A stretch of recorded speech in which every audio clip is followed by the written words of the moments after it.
चाहते दर्शकों को एक बार बता देती हूं, बड़ी खबर यह है कि कीव अपनी टीम भेजने के लिए, डेलीगेशन भेजने के लिए तैयार है पुतिन, यानी कि रूस के राष्ट्रपति पुतिन डेलीगेशन भेजेंगे कीव, यानी कि यूक्रेन की राजधानी डेलीगेशन भेजेंगे। ये बड़ी खबर और ये इस वक्त की टर्निंग पॉइंट खबर हो सकती है, यानी कि इस पूरे युद्ध की दिशा बदलने वाली खबर हो सकती है। ये भी आपको बता दें, क्योंकि पुतिन अगर डेलीगेशन भेज रहा है, यानी कि प्रतिनिधि मंडल भेज रहे हैं कीव में, यूक्रेन की राजधानी में, तो इसका सीधा मतलब यह है कि अब इस पूरे मामले पर यूक्रेन के साथ क्या बातचीत को तैयार दिख रहे हैं पुतिन। ये बड़ी खबर मैं आपको बता रही हूं, यूक्रेन टीम भेजने के लिए तैयार है पुतिन। यानी कि क्रेमलिन की तरफ से कहा गया है, जो स्टेट ऑफिस है उसकी तरफ से कहा गया है कि एक प्रतिनिधि मंडल को पुतिन भेजने के लिए तैयार है कीव, यानी कि यूक्रेन की राजधानी। वो प्रतिनिधि मंडल क्या करेगा, वो डेलीगेशन क्या करेगा? क्या वो जेलेंस्की से बात करेंगे? क्या वो यूक्रेन के लोगों से बात करेंगे? वो सीधे सीधे क्या वहां जाकर, जेलेंस्की इस वक्त अंडरग्राउंड है और सुरक्षा कारणों से अंडरग्राउंड है, लेकिन पुतिन ने अपनी मंशा साफ कर दी है। ये क्रेमलिन का बयान है, यानी कि स्टेट ऑफिस का बयान है कि वहां अब एक प्रतिनिधि मंडल, एक डेलीगेशन भेजेंगे पुतिन। डेलीगेशन भेजने का मतलब वहां जाकर उनकी बातचीत किससे होगी इस पूरे मामले पे। ये बड़ी खबर इस वक्त की इसलिए है क्योंकि ये इस पूरे युद्ध क्षेत्र में एक टर्निंग पॉइंट खबर हो सकती है। अगर पुतिन एक डेलीगेशन भेज रहे हैं, यानी कि एक प्रतिनिधि मंडल भेज रहे हैं, वो वहां जाकर बातचीत करेगा और बातचीत के जरिए क्या अब इस युद्ध पर विराम, यानी कि युद्ध विराम लग सकता है।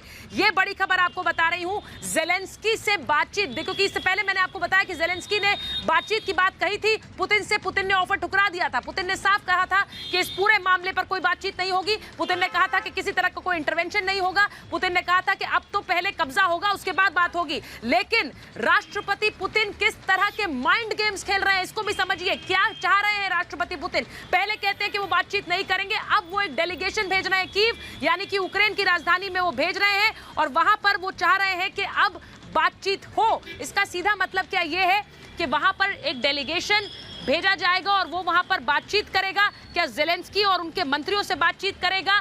वहां पर क्या अब एक समाधान, एक बातचीत के जरिए, एक डेलीगेशन के जरिए होगा? ये बड़ी खबर इस वक्त बता रही हूं और ये इस पूरे उसमें, ये पूरे युद्ध क्षेत्र में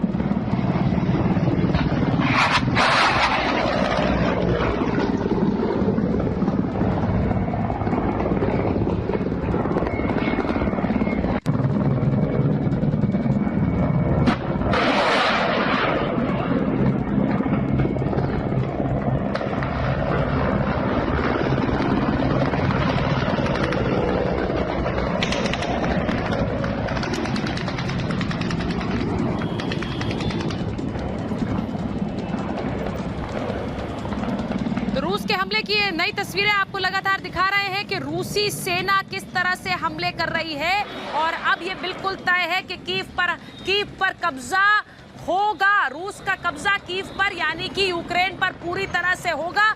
लेकिन बस समय की दरकार है कि कितना समय रूसी सेना को लगता है यूक्रेन पर हमला, कीव पर, राजधानी कीव पर हमला करने में और साथ ही कब्जा करने में। लेकिन इस बीच जो बड़ी खबर है वो ये कि अब अगर पुतिन बातचीत की बात के लिए मान गए हैं, यानी कि एक डेलीगेशन भेज रहे हैं, प्रतिनिधि मंडल भेज रहे हैं, क्या यूक्रेन के पास कोई भी क्षमता है कि वो अपनी किसी भी तरह की कोई दलील सामने रख सके? इस वक्त पूरी तरह से झुका हुआ नजर आ रहा है यूक्रेन रशिया के सामने। ऐसे में प्रतिनिधि मंडल ये बातचीत के लिए होगा या फिर ये बताने के लिए होगा कि आगे होगा क्या, क्योंकि इस वक्त यूक्रेन पूरी तरह से रूस के सामने झुका हुआ नजर आ रहा है। ये बड़ी खबर आपको बता रहे हैं। प्रतिनिधि मंडल वहां भेजा गया है, लेकिन प्रतिनिधि मंडल के वहां पहुंचकर वहां पर किस तरह से इस पूरे मामले से युद्ध क्षेत्र में आगे बढ़ने की बात होगी या फिर सिर्फ यूक्रेन को यह बताया जाएगा कि आगे क्या करना है, क्योंकि